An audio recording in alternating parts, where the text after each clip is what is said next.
Sekarang saya dengan besar hatinya mewakili para hadirin, para pimpinan PAS Ahli Majlis Syura, mempersilakan yang hormat dan Datuk Seri Presiden untuk menyampaikan ucapan dasar yang bertajuk Rahmat untuk Semua.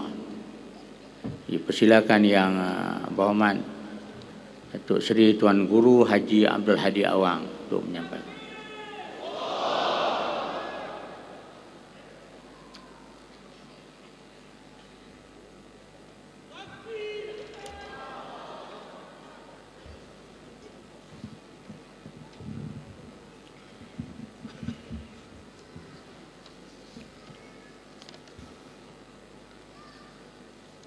Assalamualaikum warahmatullahi wabarakatuh. Selamat sejahtera.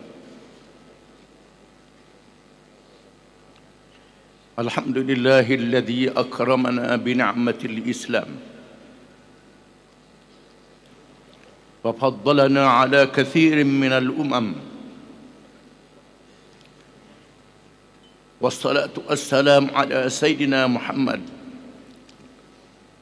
Nabiyyir Rahmat wa ala alihi wa ashabihi afdalus salawati wa azkat taslimat.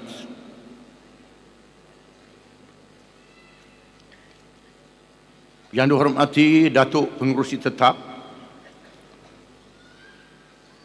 yang berhormat Tuan Guru Datuk Bentara Setia Mursyid Am Parti Islam Malaysia PAS,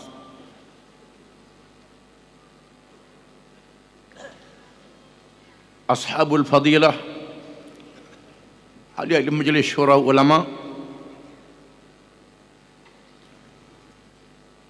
yang dihormati Naib Presiden, Ketua Dewan Ulama Pemuda dan Muslimat dan Dewan Himpunan, yang dihormati Datuk Seri Agung, semua anggota Dewan Harian PAS Pusat, ahli jawatankuasa PAS Pusat, Pesujaya Pesaya PAS Negeri dan Wilayah Persekutuan, pengarah muktamar dan ahli jawatan kuasanya, rakan-rakan dari Pakatan Rakyat yang dihormati Datuk Seri Wan Aziz Wan Ismail, yang berhormat Tangkok Wai dan seluruh pimpinan Pakatan Rakyat, rakan daripada NGO, para tetamu daripada kedutaan negara-negara luar, para tetamu daripada NGO, seluruh para perwakilan pemerhati yang sudi memeriahkan muktamar PAS kali ke-59 ini. Pertama-tamanya marilah sama-sama kita mengucapkan puji dan syukur kehadrat Allah Subhanahu wa taala yang telah mengurniakan kepada kita anugerah Islam yang sempurna yang kita imani, menjadi penyelamat kita untuk bertemu Tuhan Rabbul Jalil di hari yang tidak ada naungan, malaikat naungan rahmat Allah Subhanahu wa taala.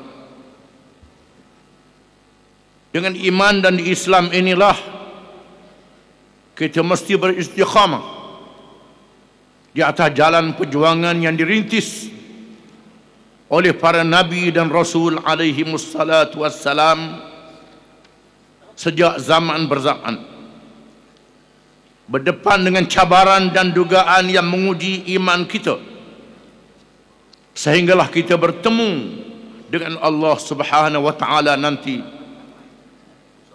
Marilah sama-sama kita menghayati firman Allah taala, وَلَنَبْلُوَنَّكُمْ حَتَّى نَعْلَمَ الْمُجَاهِدِينَ مِنْكُمْ وَالصَّابِرِينَ وَنَبْلُوَ أَخْبَارَكُمْ.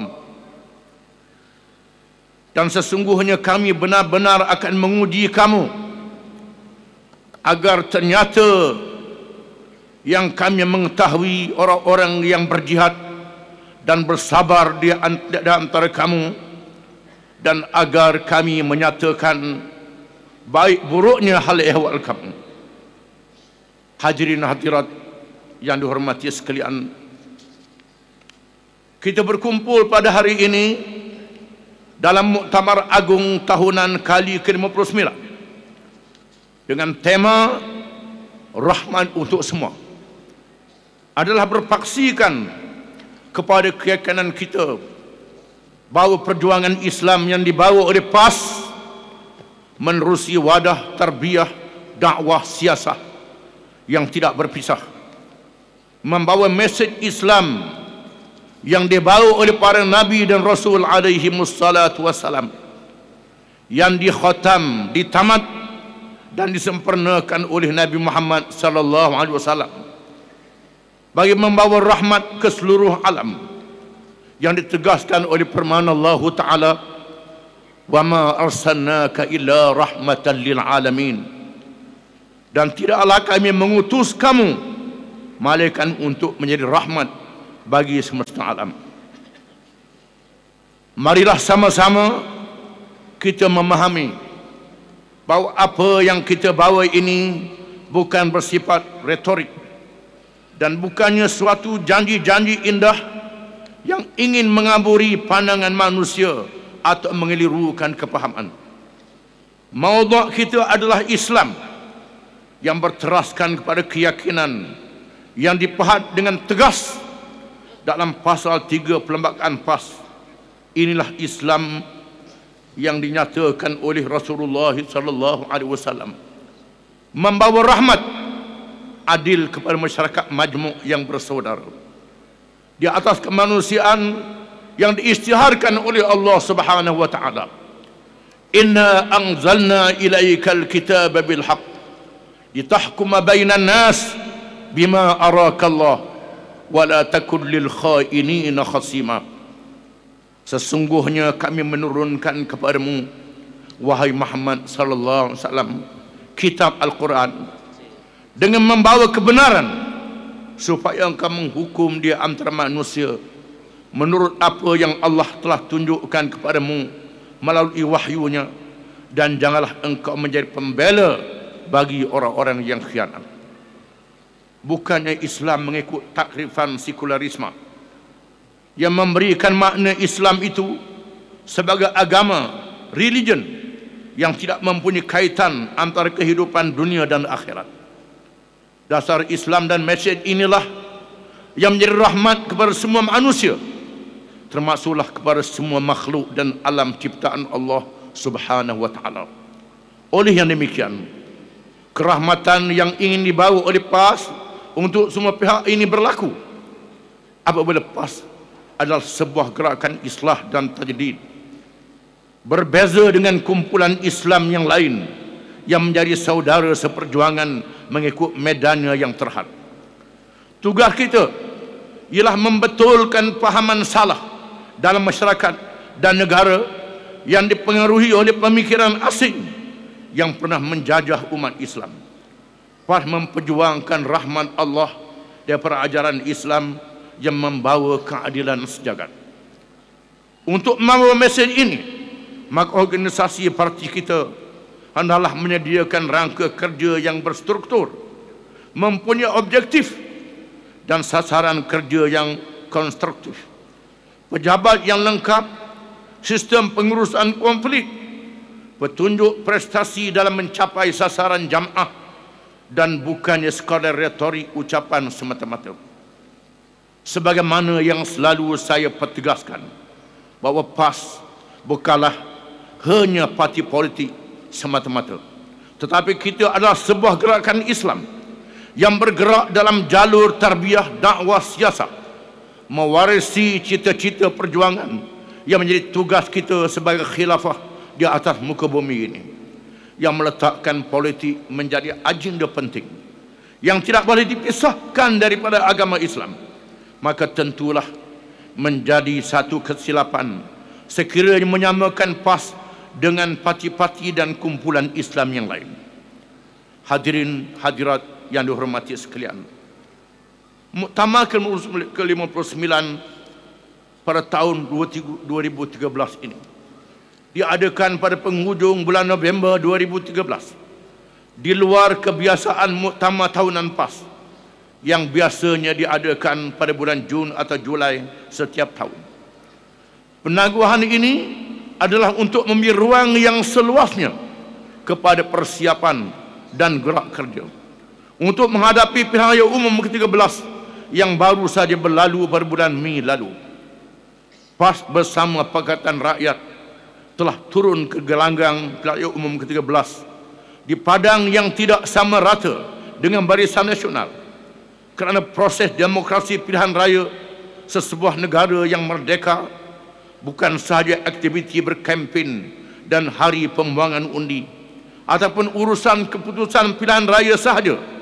Pilihan raya juga bukanlah semata-mata janji jalan raya dan rumah tiang elektrik, tilam-tilam bantal, basikal percuma dan sebagainya, tetapi adalah medan rakyat memilih parti yang akan menjalankan amanah memimpin negara.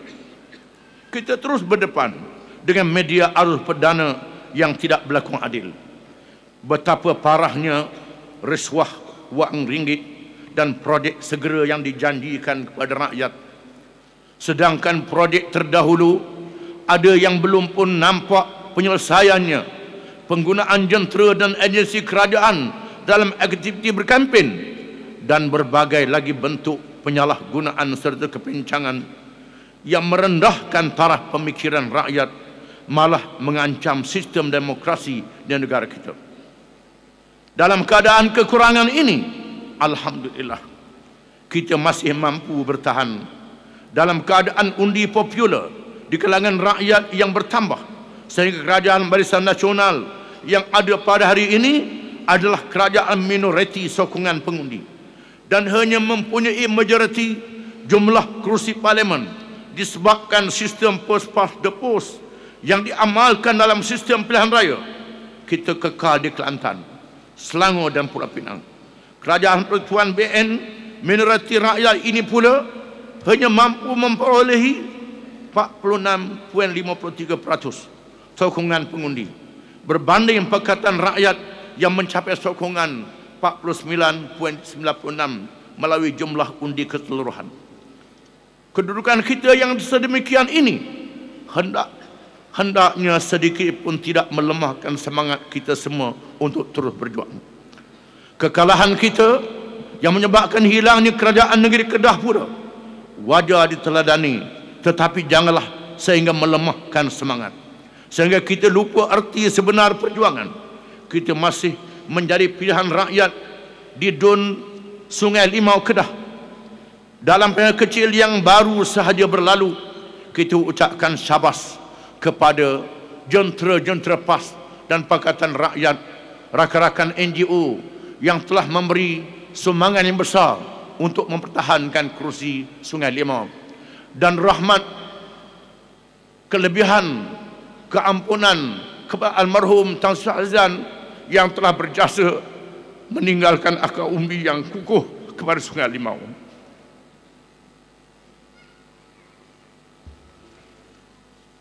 Dalam menilai pilihan umum yang lalu, kita wajib muhasabah diri sendiri secara dalaman, bukan hanya menjadikan lawan sahaja sebagai penyebab kekalahan kita.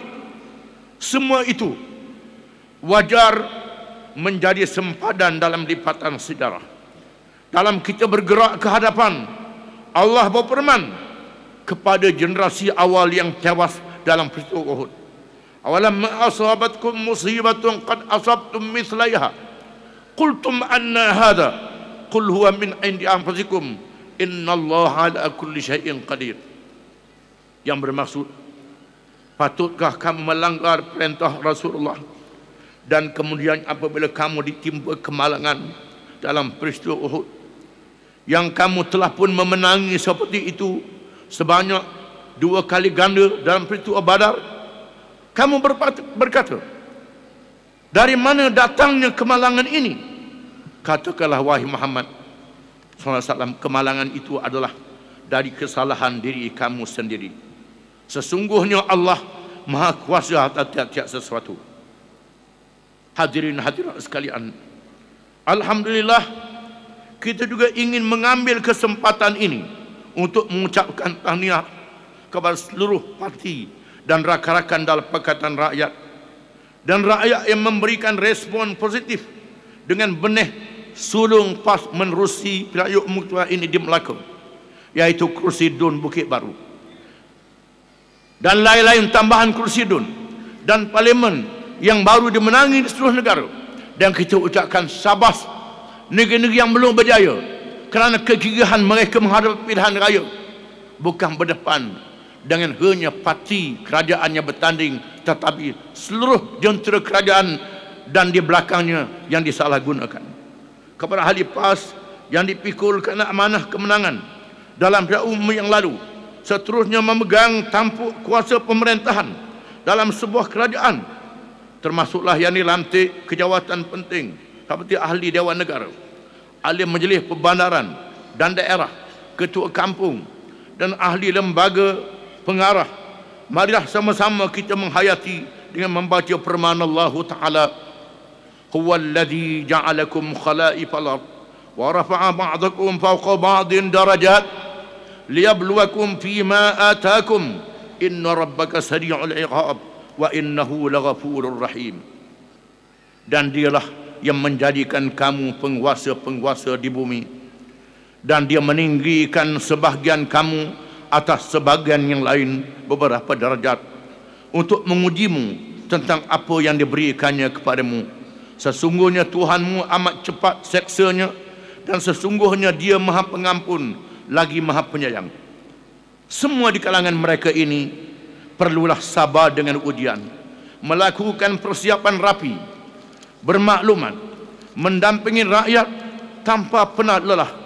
InsyaAllah semua amalan yang dilakukan dengan ikhlas ini akan diberikan kebaikan oleh Allah Subhanahu wa Ta'ala.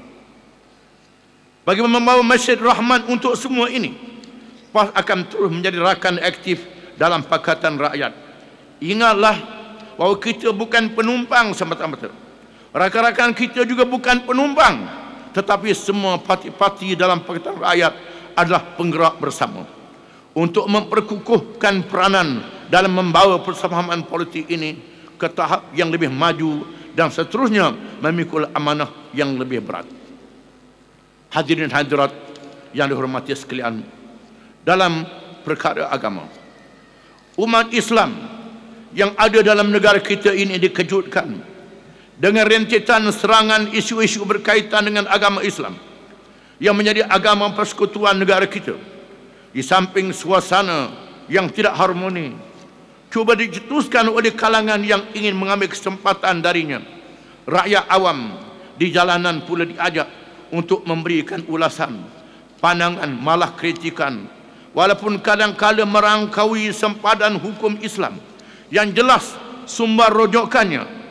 Mereka timbulkan isu kalimah Allah, isu mazhab, hudud dan sebagainya yang diulah di tepi-tepi jalan oleh mereka yang bukan ahlinya. Perkara ini sebenarnya pernah berlaku sejak ribuan tahun yang lalu. PAS sekali lagi ingin menegaskan bahawa isu-isu agama yang penuh syarat dengan hukum syariat, yang bersendirikan rojokan Al-Quran dan Sunnah serta pandangan ulama muktabar sepanjang zaman, tidak wajar menjadi barang dagangan yang boleh dijaja ke sana sini, apatah lagi isu yang sensitif dan jelas susu galur hukumnya ini sedang dijadikan senjata politik oleh kerajaan UMNO Barisan Nasional untuk meraih sokongan mereka yang semakin menipis. Ahli-ahli pula tidak sepatutnya mudah terpengaruh dengan permainan media fasik yang tidak mengira dosa dan pahala. marilah kita memahami peringatan dari Allah Subhanahu wa taala. Ya ayyuhalladzina amanu in ja'akum fasiqun bina'in fatabayyanu an tusibu qauman bijahalatin fatusbi'u ala ma fa'altum nadimin. Wahai orang-orang yang beriman, jika datang kepada kamu seorang fasik membawa sesuatu berita, maka selidikilah untuk menentukan kebenarannya, supaya kamu tidak menimpakan sesuatu kaum dengan perkara yang tidak diingini dengan sebab kejahilan kamu mengenainya, sehingga menjadikan kamu menyesali apa yang kamu telah lakukan. PAS menerusi lajnah penerangan dan dakwah dengan dibantu oleh Dewan Ulama Pemuda Muslimat mestilah digerakkan sepenuhnya untuk membawa mesej dakwah ke dalam masyarakat Islam secara berkesan, untuk menjelaskan kekeliruan yang cuba ditimbulkan. Semua jentera penting parti ini mesti digerakkan bagi membentuk masyarakat Islam yang berilmu dan memahami agama mereka dengan lebih baik menurut sumber yang sahih. Semua dewan-dewan dalam organisasi PAS adalah sama penting dan saling melengkapi antara satu sama lain dalam menggerakkan usaha dakwah, tarbiyah dan siasat ke dalam masyarakat kita. Oleh yang demikian, semua dewan ini mestilah digerakkan aktivitinya dengan mewujudkan budaya kerja interdewan supaya objektif yang ingin dicapai akan lebih mendalam kesannya. Usaha berterusan oleh dewan-dewan ini perlu digembeleng dengan lebih hebat lagi sebagai usaha untuk merakyatkan perjuangan dan melaksanakan program-program kebajikan PAS, menyantuni masyarakat dan seterusnya membangunkan mereka agar menjadi rakyat yang bukan sahaja murni akidahnya tetapi turut memahami isu-isu sosio-ekonomi dan politik yang ada di sekeliling mereka. Pimpinan juga patutlah menyediakan diri dengan dinamika topik besar seperti isu perlembagaan, pentadbiran kerajaan, hak asasi manusia, sistem keuangan, alam sekitar, isu kewanitaan dan kekeluargaan, di mana semuanya memerlukan kita mempunyai keupayaan baru untuk mengupas dengan lebih terperinci. Untuk masyarakat bukan Islam pula, semua jentera parti mestilah mendekati dan memberikan penjelasan supaya rakan-rakan kita itu memahami mesej kita yang kita bawa. Dan dalam masa yang sama, kita juga memahami keperluan rakan-rakan kita. Untuk itu, Dewan Himpunan Penyokong PAS adalah jambatan penting menghubung dengan peranan kita dalam masyarakat majmuk. Rakyat pula wajar diberikan ruang seluas-luasnya untuk mendalami ilmu serta mewujudkan suasana kehidupan beragama dalam kehidupan mereka. Janganlah kerajaan UMNO Barisan Nasional yang ada ini menjadi seperti kerajaan Firaun yang membodohkan rakyat mereka dengan umpan kebendaan sebagaimana dinyatakan oleh Allah Subhanahu wa taala dalam Al-Quran. Fastakhaffa qaumahu fa'ata'u innahum kanu qauman fasiqin. Maksudnya, maka Firaun mempengaruhi kaumnya dengan projek-projek besar sehingga menjadikan rakyat bodoh, lalu mereka patuh kepadanya kerana sesungguhnya mereka adalah kaum yang fasik. Dalam aspek pendemokrasian, walaupun berdepan dengan cabaran getir dalam mengharungi pentas demokrasi yang dipesongkan daripada dasar konsepnya yang sebenar, PAS tetap memilih pendekatan demokrasi dalam ruang siasah yang ada. Kita percaya bahawa demokrasi yang adil secara menyeluruh adalah mampu untuk menyelesaikan masalah dalaman umat Islam yang jahil agamanya serta tidak sabar dalam menyampaikan risalah dakwah. Sebarang kecacatan yang berlaku terhadap sistem demokrasi adalah akibat dari pencabulan dan campur tangan pihak yang menggunakan demokrasi untuk mengekalkan kuasa politik dan ekonomi mereka. Dalam masa yang sama, memperjuangkan demokrasi ini bukan bermakna PAS akan luntur cita-cita Islamnya. Bahkan PAS akan terus bertegas mempertahankan Islam sebagai agama persekutuan mengikut tafsirannya yang sebenar dan perkara-perkara yang termaktub dalam perlembagaan persekutuan dari digugat oleh mana pihak. Di peringkat antarabangsa pula menerusi sesi pendengaran proses semokan berkala sejagat hak asasi manusia anjuran bangsa-bangsa bersatu PAS menyeru kepada pihak kerajaan supaya tidak menandatangani sebarang persetujuan yang bercanggah dengan Islam. Kerajaan juga mestilah menolak mana-mana cadangan yang bertentangan dengan status quo Undang-Undang Persekutuan mengenai kedudukan agama Islam dalam negara, dan sebarang usaha untuk membawa rakyat dalam negara kita ini untuk mengamalkan gaya hidup bebas songsang yang terbabas dari tabi'i kehidupan penciptaan manusia dan makhluk. Kita juga secara konsisten memperjuangkan demokrasi yang lebih telus dan adil, kerana demokrasi tempang yang ada di negara kita ini adalah senjata kepada UMNO Barisan Nasional untuk mengekalkan kuasa mereka. Lihatlah sahaja bagaimana kerajaan persekutuan pimpinan UMNO Barisan Nasional telah menghukum rakyat Kelantan sebagai contohnya apabila menafikan pilihan suara hati rakyat Kelantan selama 23 tahun dengan memilih kita sebagai kerajaan yang memerintah di Kelantan. Rakyat Kelantan dinafikan hak royalti petroleum setelah merampak hak rakyat Terengganu dengan usul dalam Perhimpunan Agung UMNO. Kerajaan Persekutuan juga mewujudkan Jabatan Pembangunan Persekutuan JPP sebagai satu tindakan menubuhkan kerajaan lain dalam sebuah kerajaan yang sah yang dipilih oleh rakyat, di mana ini telah mencabuli hak rakyat memilih dan konsep federalisme dalam perlembagaan. PAS akan terus merangka strateginya yang khusus dalam membawa kepahaman pendidikan demokrasi kepada rakyat di seluruh negara, terutamanya yang masih merasa takut untuk menyatakan yang benar dengan menggunakan kertas undi. Ini adalah untuk melahirkan rakyat yang mempunyai jiwa merdeka dan berani untuk menjadi hakim yang adil dalam memilih kerajaan yang akan menjalankan amanah kepimpinan negara dalam pilihan raya akan datang. Mengenai psikologi politik pengundi trust, salah satu aspek terpenting yang perlu semua kepimpinan PAS fahami ialah perlunya kita berusaha dengan lebih gigih untuk memadamkan mitos dongeng di kalangan segelintir orang-orang Melayu di luar bandar bahawa hanya UMNO Barisan Nasional sahaja yang boleh memerintah negara kita ini. Tidak kita nafikan bahawa sikap kebergantungan kepada parti pemerintah, pegangan agama yang rapuh, tahap pendidikan dan ekonomi yang lemah, maklumat yang tidak sampai, semuanya memerlukan satu kerangka strategi yang khusus dari PAS. Dalam masa yang sama juga, kita mestilah lebih memahami psikologi politik atau psikopolitik orang-orang Melayu di luar bandar dan pengundi atas pagar dalam memahamkan mesej kita. Dengan memahami psikopolitik pengundi Melayu ini, maka tindakan dan gerak kerja yang lebih tepat akan dapat dirangka dan dilaksanakan ke arah menarik mereka sebagai pengundi PAS, bahkan sehingga mereka bersedia menjadi ahli PAS.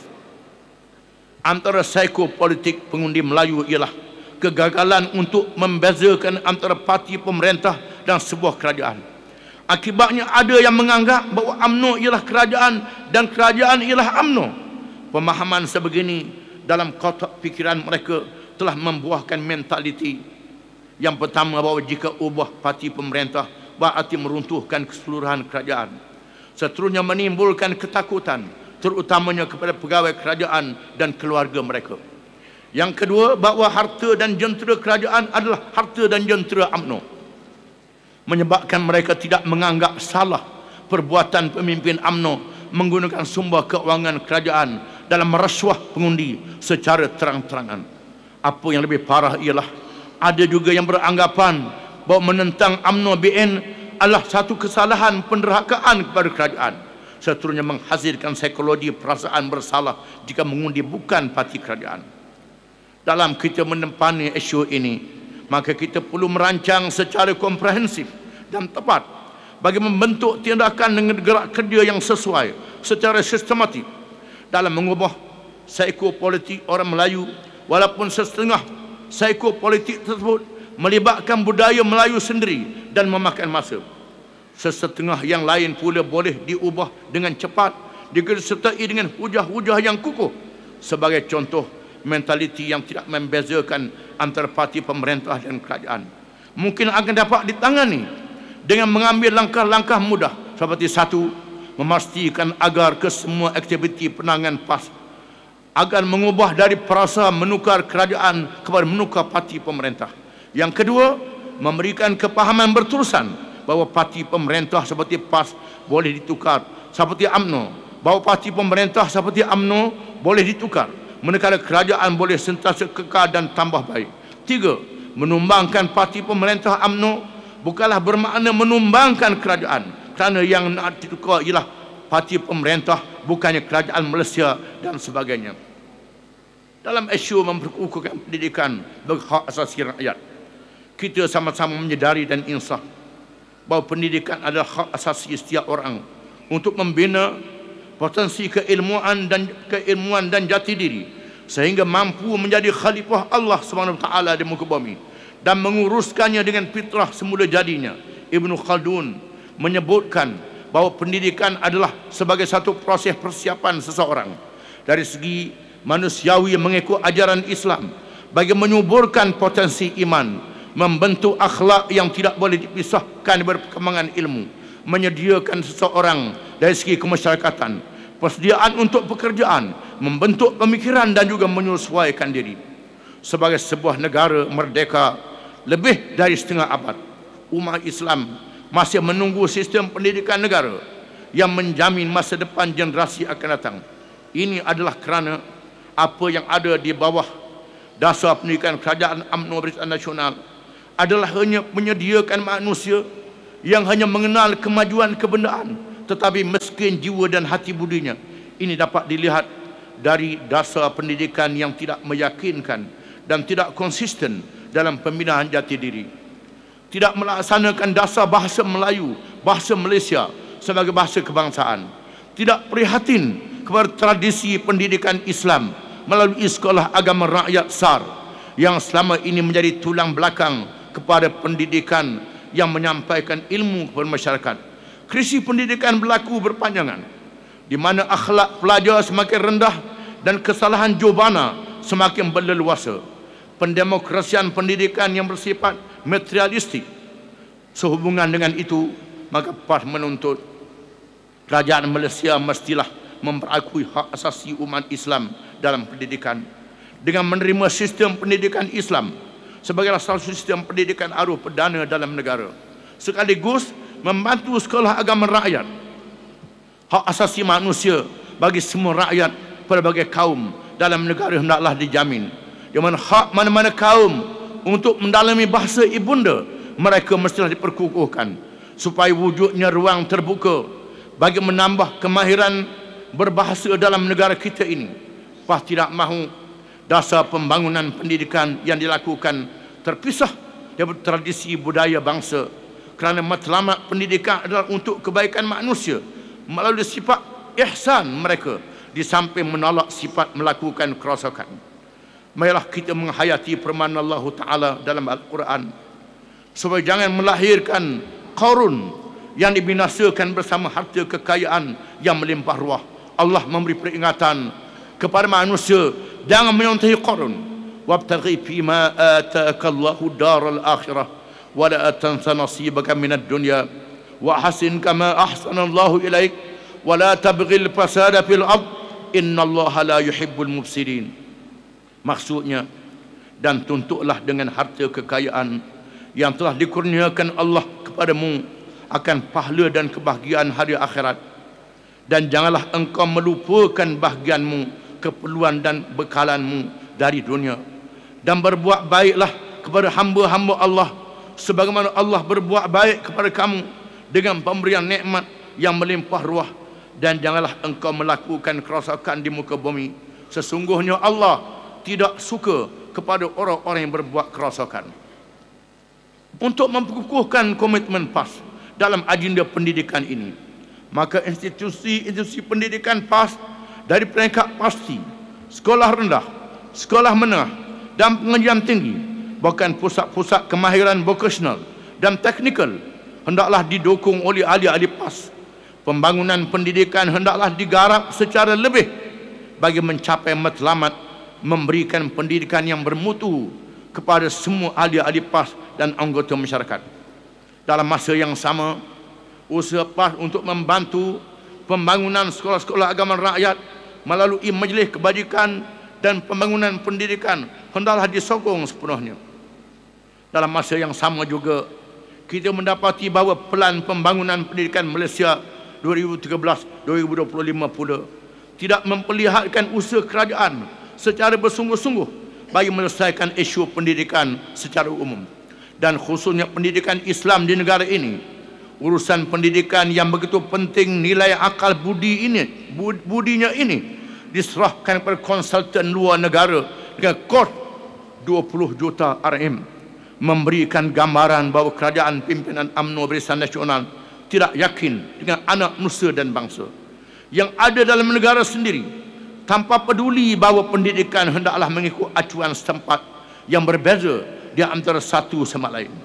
Menggunakan makhluk asing untuk mengatur pendidikan kita adalah menempah kegagalan lagi, di mana anak-anak kita hanya sekadar menjadi bahan ujian mereka sahaja. Landscape pendidikan tinggi juga perlu mengalami perubahan struktur yang ketat untuk menangani dan bertindak secara berkesan kepada perubahan persekitaran. Institusi pengajian tinggi wajar diberikan lebih otonomi dalam berbagai sudut tertentu dengan tujuan khusus untuk meningkat kesarjanaan tulen dan bukannya pengampu politik yang berselindung di sebalik jubah akademik. Autonomi ini perlu seimbang dengan tanggungjawab sosial melahirkan manusia berilmu dalam masyarakat dengan rangka kerja kebertanggungjawaban yang jelas dan jaminan bahawa dana awam digunakan dengan baik dan betul untuk mencapai cita-cita dan matlamat negara. Oleh yang demikian, satu sistem kawalan keuangan yang prudent diperlukan untuk memantau dan mengawal perbelanjaan dalam autonomi institusi pengajian tinggi. Hadirin hadirat yang dihormati sekalian, dalam aspek ekonomi dan urus tadbir kerajaan, umum mengetahui bahawa pengurusan hasil negara dan dananya dalam negara yang dilimpahi sumber asli yang banyak ini memerlukan dasar fiskal yang prudent dan pentadbir yang beramanah. Kerajaan pula menerusi agensi keuangan berpusat perlu bertanggungjawab menentukan pasaran keuangan yang adil dan lestari yang akan membudayakan accountability, kebertanggungjawaban, etika dan keterusan, yang mana sistem keuangan akan menjana ekonomi melalui aktiviti pelaburan dan mewujudkan peluang-peluang pekerjaan. Semua itu boleh dicapai oleh kerangka keuangan yang adil dan lestari.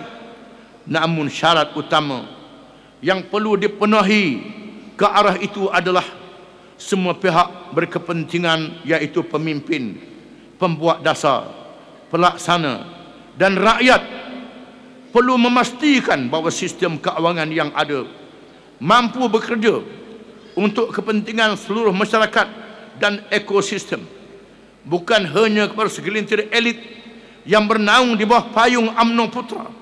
Mereka ternyata tidak mengambil petunjuk tasawur daripada firman Allah Ta'ala, "Kai la yakuna dulatan bainal aghniya'i minkum wa ma ataakumur rasulu fakhudhuh wa ma nahakum anhu fantahu wattaqullaha innallaha syadidul iqab." Yang bermaksud supaya harta itu tidak hanya beredar di antara kalangan orang-orang kaya dari kalangan kamu sahaja, dan apa jua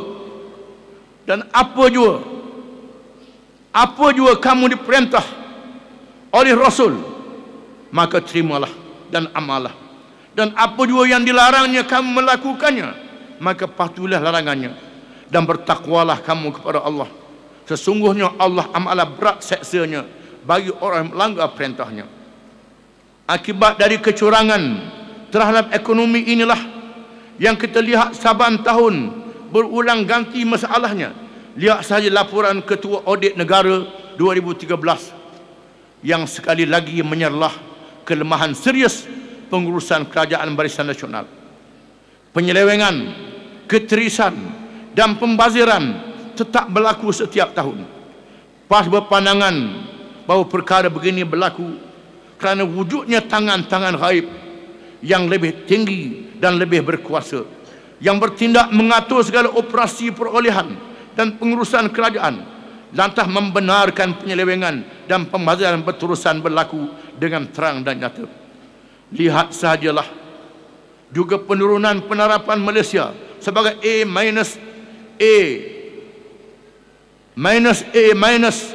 itu dari stabil pada bulan Julai kepada negatif oleh Fitch Rating, iaitu sebuah badan penerapan antarabangsa di Hong Kong.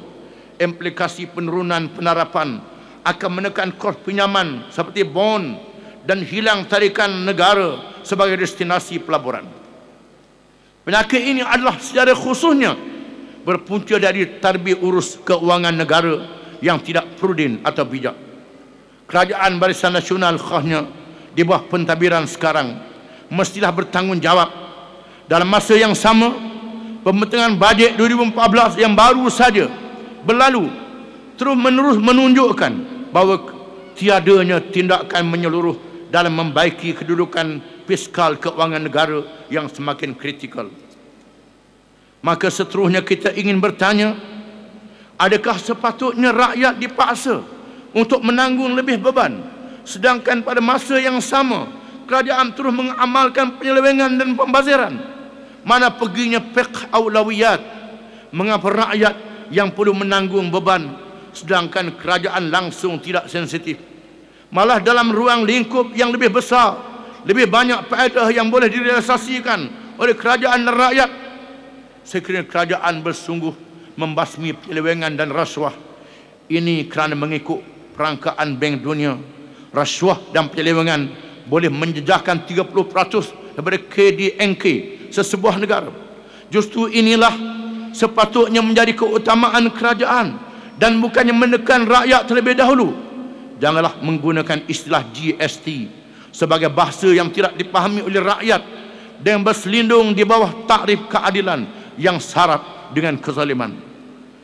Dalam masa yang sama, kita juga dikejutkan dengan perundingan satu kerjasama perdagangan dikenali sebagai Trans-Pacific Partnership Agreement TPPA atau perjanjian perkongsian negara-negara rentas Pasifik yang didakwa sebagai perjanjian perdagangan bebas pelbagai hala yang dianggoti oleh 12 negara rantau lautan Pasifik dan dianggotai selama 600 wakil dari syarikat korporat bersama-sama wakil kerajaan Amerika Syarikat.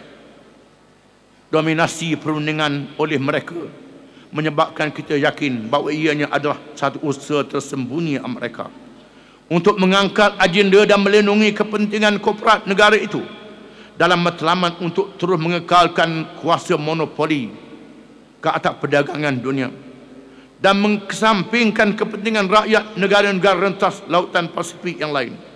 Wujud tanda-tanda wakil Amerika Syarikat mengenakan tekanan ke atas negara-negara peserta yang lain, khasnya yang kecil dan lemah, supaya menyokong agenda Amerika yang tidak berubah, meneruskan konsep liberal kapitalisme yang bersifat global. Berasaskan kepada realiti ini, Prah melihat jika sekiranya kerajaan Malaysia menandatangani perjanjian TPPA ini, maka ianya bakal mengundang mudarat yang jauh lebih besar daripada manfaat pada rakyat negara ini. TPPA mengkhianati niat tulen negara-negara yang memeterai perjanjian dan rakyat masing-masing untuk meneruskan perdagangan antarabangsa yang adil berpandukan kepada prinsip persaingan di antara padang yang sama rata dan seksama dan kerjasama ekonomi yang bermanfaat ke arah pertumbuhan ekonomi yang kukuh dan stabil dan menjana kesejahteraan serta kemakmuran bersama. Oleh yang demikian, Prah menyeru rakyat Malaysia supaya menentang TPPA yang dirundingkan secara rahsia itu adalah tidak wajar sama sekali untuk menyokong sebuah perjanjian yang akan memberi mudarat dan impak besar kepada ekonomi negara dan kesejahteraan masa depan rakyat. Yang isi kandungan perbincangan perjanjiannya disembunyikan daripada pengetahuan rakyat. Prah mengajak rakyat Malaysia supaya jangan membiarkan kerajaan menggadaikan generasi anak cucu dan kedaulatan negara pada kuasa imperialis bentuk baru yang mahu terus menjajah negara-negara lain. Sepatutnya kita berjuang di peringkat antarabangsa kepada hubungan perdagangan yang adil terhadap semua pihak. Bukan bermakna kita tak ada hubungan dengan dunia luar.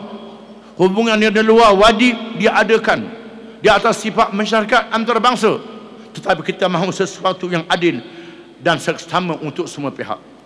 Sebagaimana yang kita jangkakan, pembentangan bajet 2014 lalu telah memperkenalkan GST bagi mengganti SST. Kita bermendirian bahawa ianya diperkenalkan sebagai satu sistem cukai yang salah. Ianya diperkenalkan tanpa mengambil kira pendapatan rakyat yang wajib diseksamakan dengan perkembangan inflasi yang lemah yang dikawal oleh kerajaan BN, menjadikannya satu sistem percukaian yang tidak adil. Pada hari ini, hanya 15% dari 13 juta warga kerja dalam pasaran kerja yang membayar cukai pendapatan, yakni melebihi gaji 2,500 sebulan.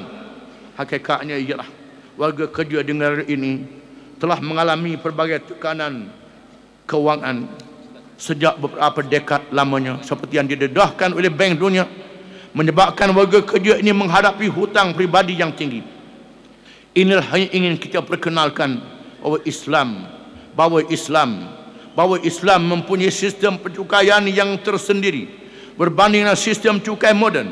Sistem percukaian moden boleh dikenakan oleh kerajaan ke atas rakyat tanpa mengira sama ada cukai tersebut dikenakan ke atas barangan keperluan atau transaksi rakyat.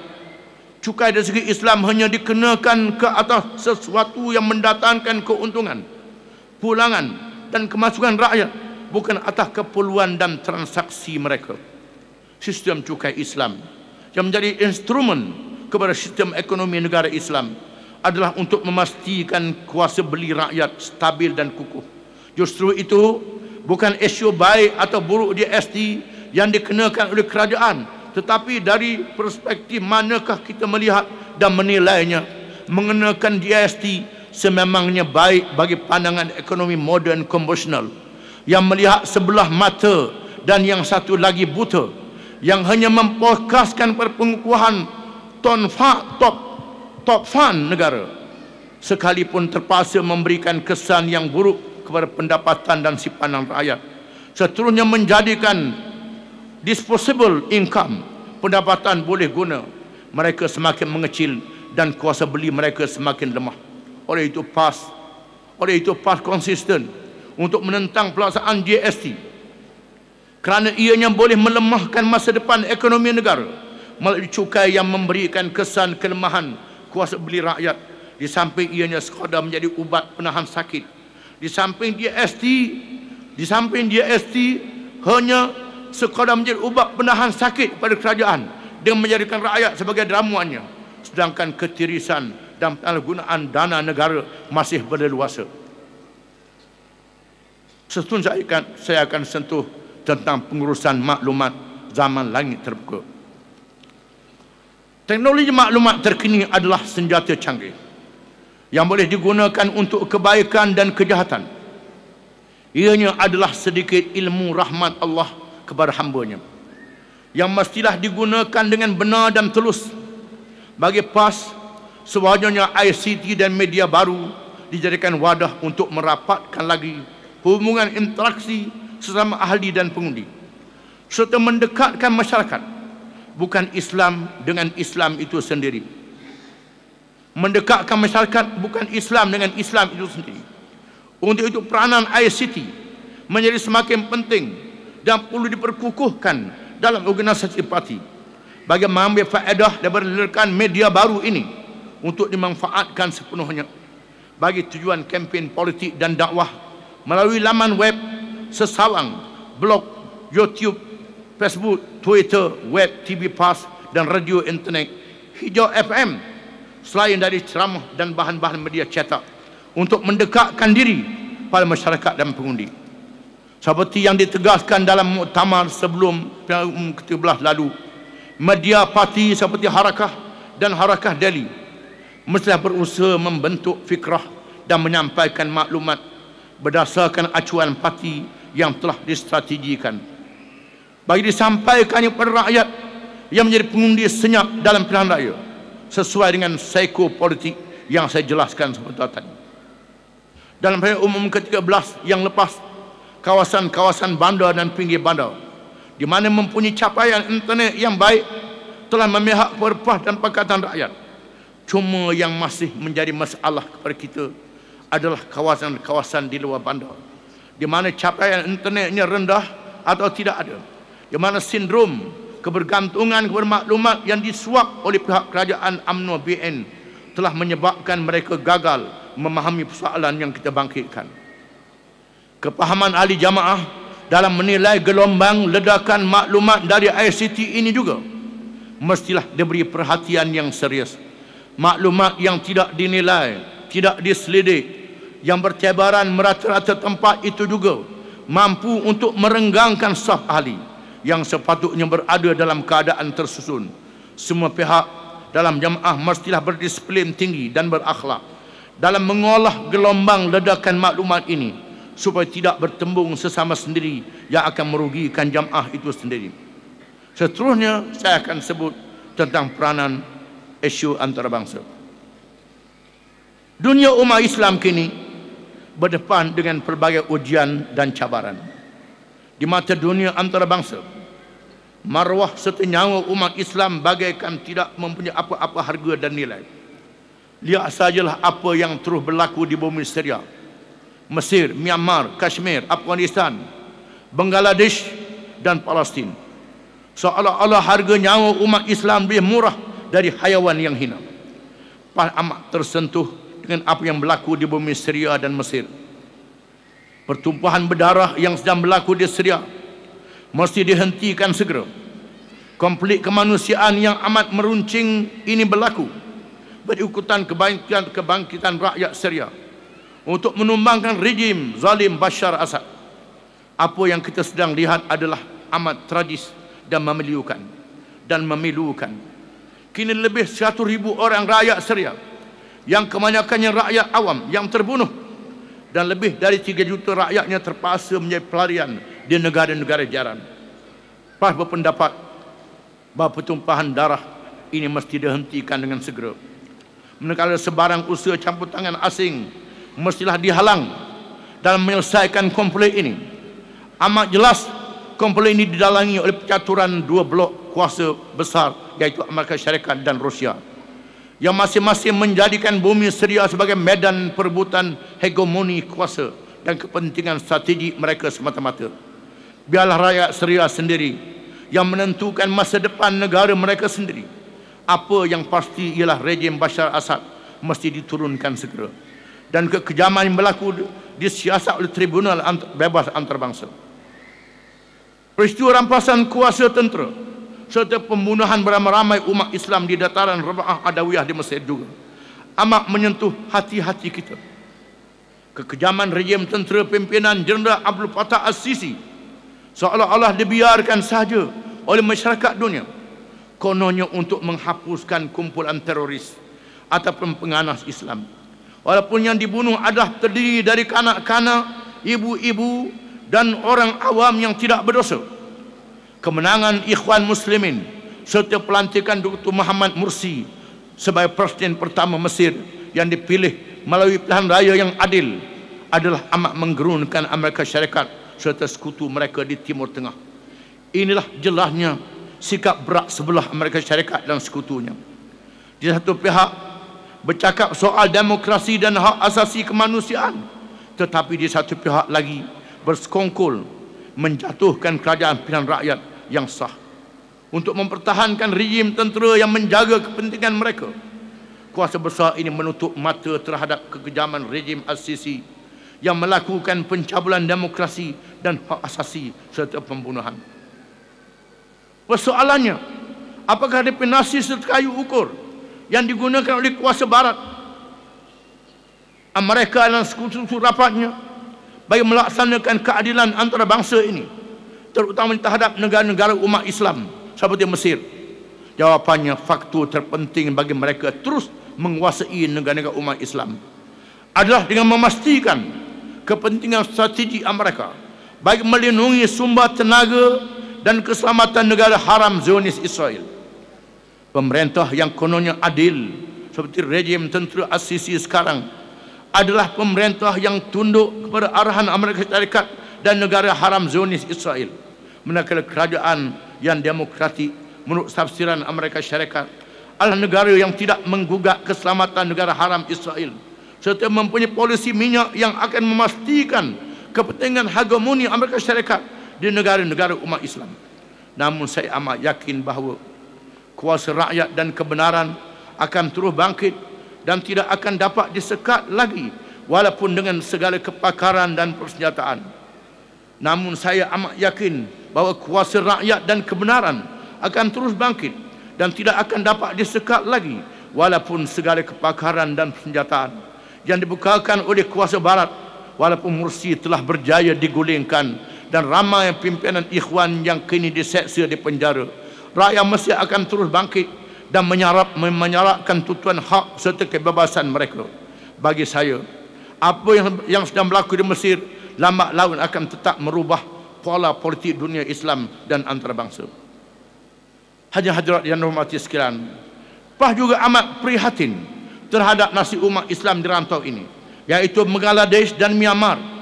Umat Islam di kedua-dua negara yang bergolak ini terus dibebani dengan konflik yang tidak nampak jalan penyelesaiannya. Di Bangladesh, pertumpahan berdarah masih berterusan sehingga sekarang.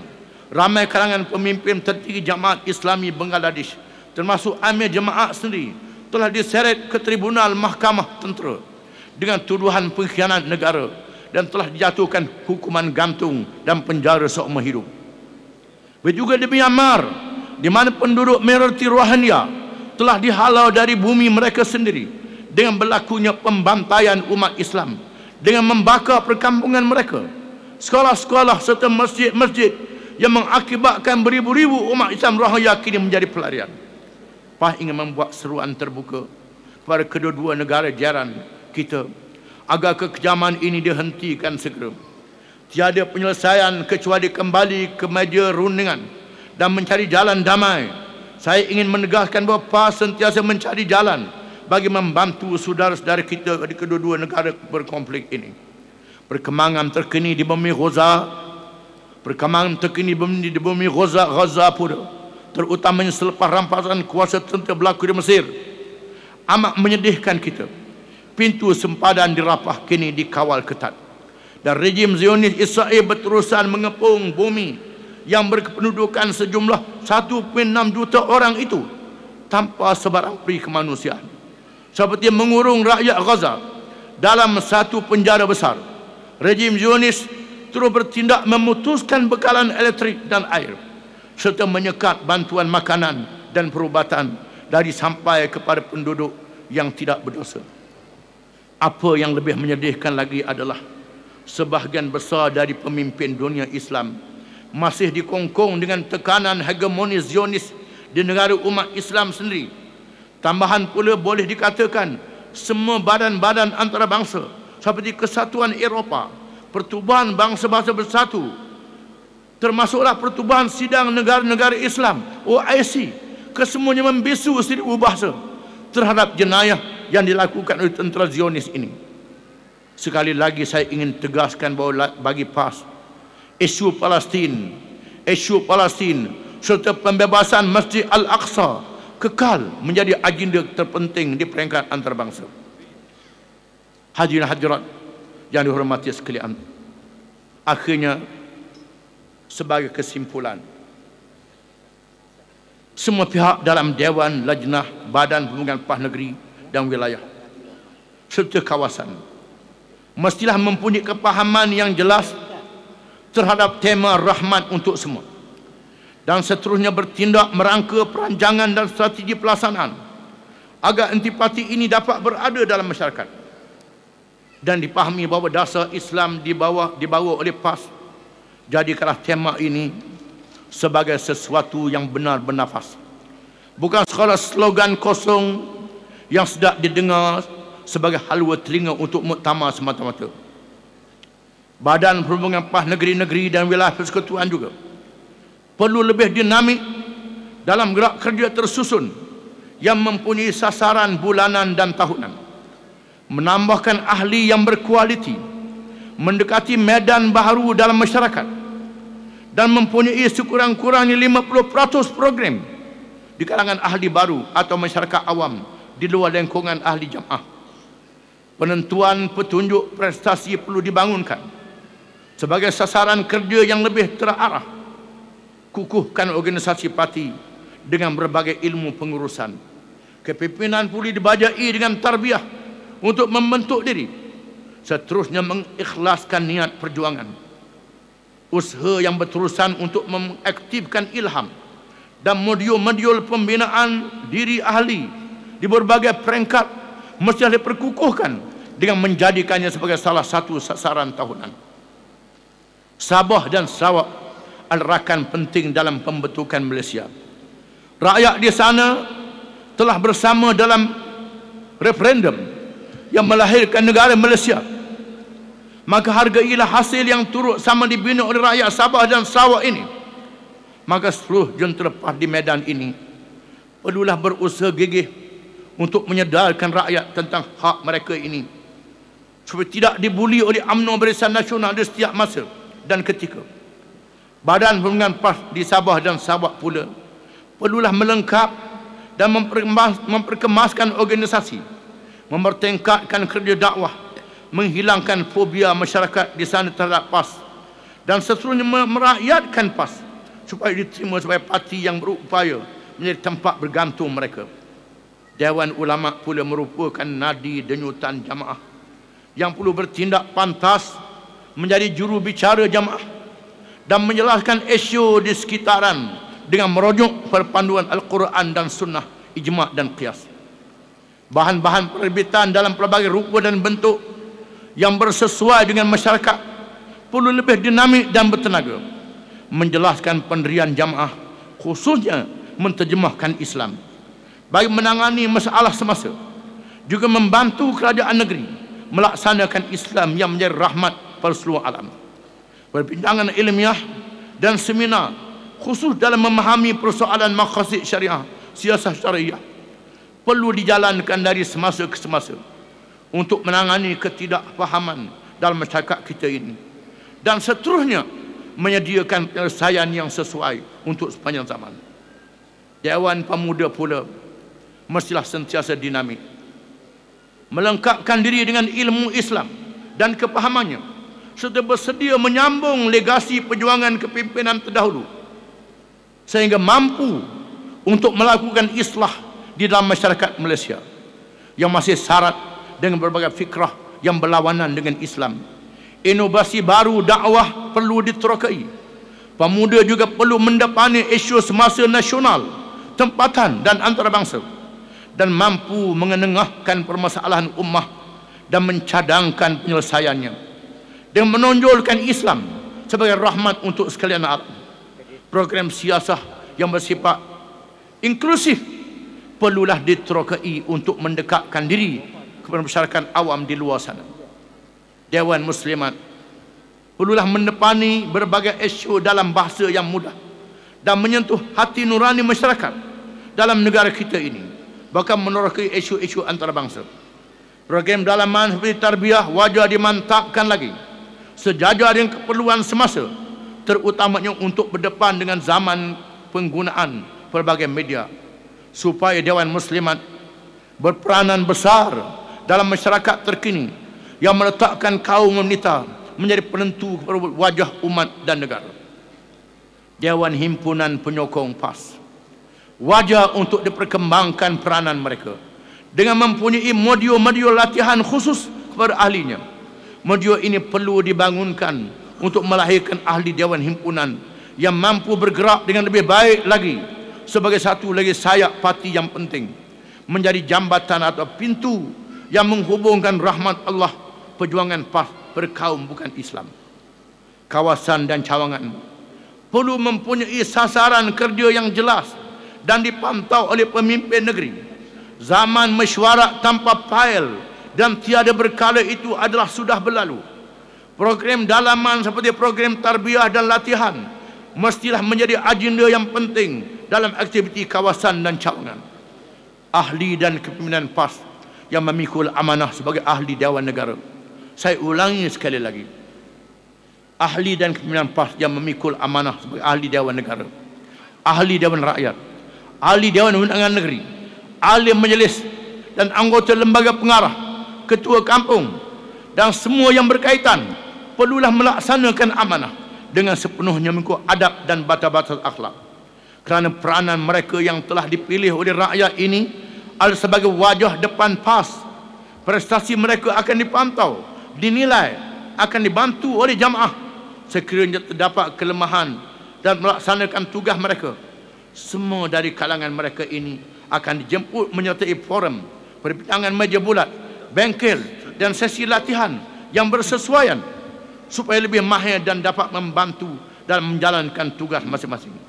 Ahli-ahli PAS secara keseluruhannya perlulah mempunyai disiplin dan akhlak yang tinggi, merapatkan staf ahli, mempunyai hubungan dengan Allah yang kuat, berada dalam suasana sentiasa dahgakan ilmu dan seterusnya terlibat dalam aktiviti majlis ilmu, usrah, tamrin, mukhayyam dan sebagainya dengan pelbagai pendekatan yang sesuai dengan waqi' dan keupayaan masing-masing. Akhirnya, marilah sama-sama kita perteguhkan jemaah, perkukuhkan sah perjuangan, murnikan fikrah dan mantapkan keyakinan kita berjanji Allah Subhanahu wa taala kepada sesiapa yang berjuang di jalan Allah, yang berbeza dengan yang tidak berjuang, sebagaimana yang dinyatakan oleh firman Allah taala, la yastabil qa'iduna minal mu'minin ghairu ulil dharri wal mujahiduna fi sabilillahi bi amwalihim wa anfusihim faddalallahu al mujahidina bi amwalihim wa anfusihim 'alal qa'idina darajah wa kullan wa'adallahu al husna wa faddalallahu al mujahidina 'alal qa'idina ajran 'azima. Maksudnya, tidaklah sama antara mukmin yang duduk, yang tidak turut berjuang, yang tidak mempunyai uzur, dengan orang-orang yang berjihad di jalan Allah dengan harta mereka dan jiwanya. Allah melebihkan orang-orang yang berjihad dengan harta dan jiwanya atas orang-orang yang duduk satu derajat. Kepada masing-masing mereka Allah menjanjikan pahala yang baik, dan Allah melebihkan orang-orang yang berjihad atas orang yang duduk dengan pahala yang besar.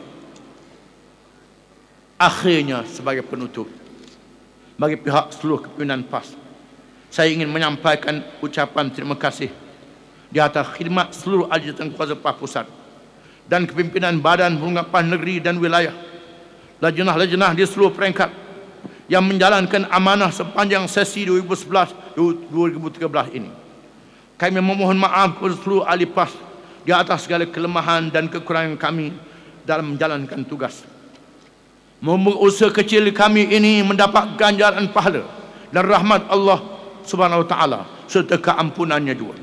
Akhirnya saya juga ingin mengambil kesempatan ini untuk mengucapkan jutaan penghargaan, terima kasih yang tidak terhingga kepada pengerusi, pengarah dan jawatankuasa penitia muktamar, Badan Perhubungan PAS Negeri Selangor dan wilayah persekutuan, petugas-petugas anggota Jabatan Amal dan semua pihak yang menjayakan muktamar ke-59 ini.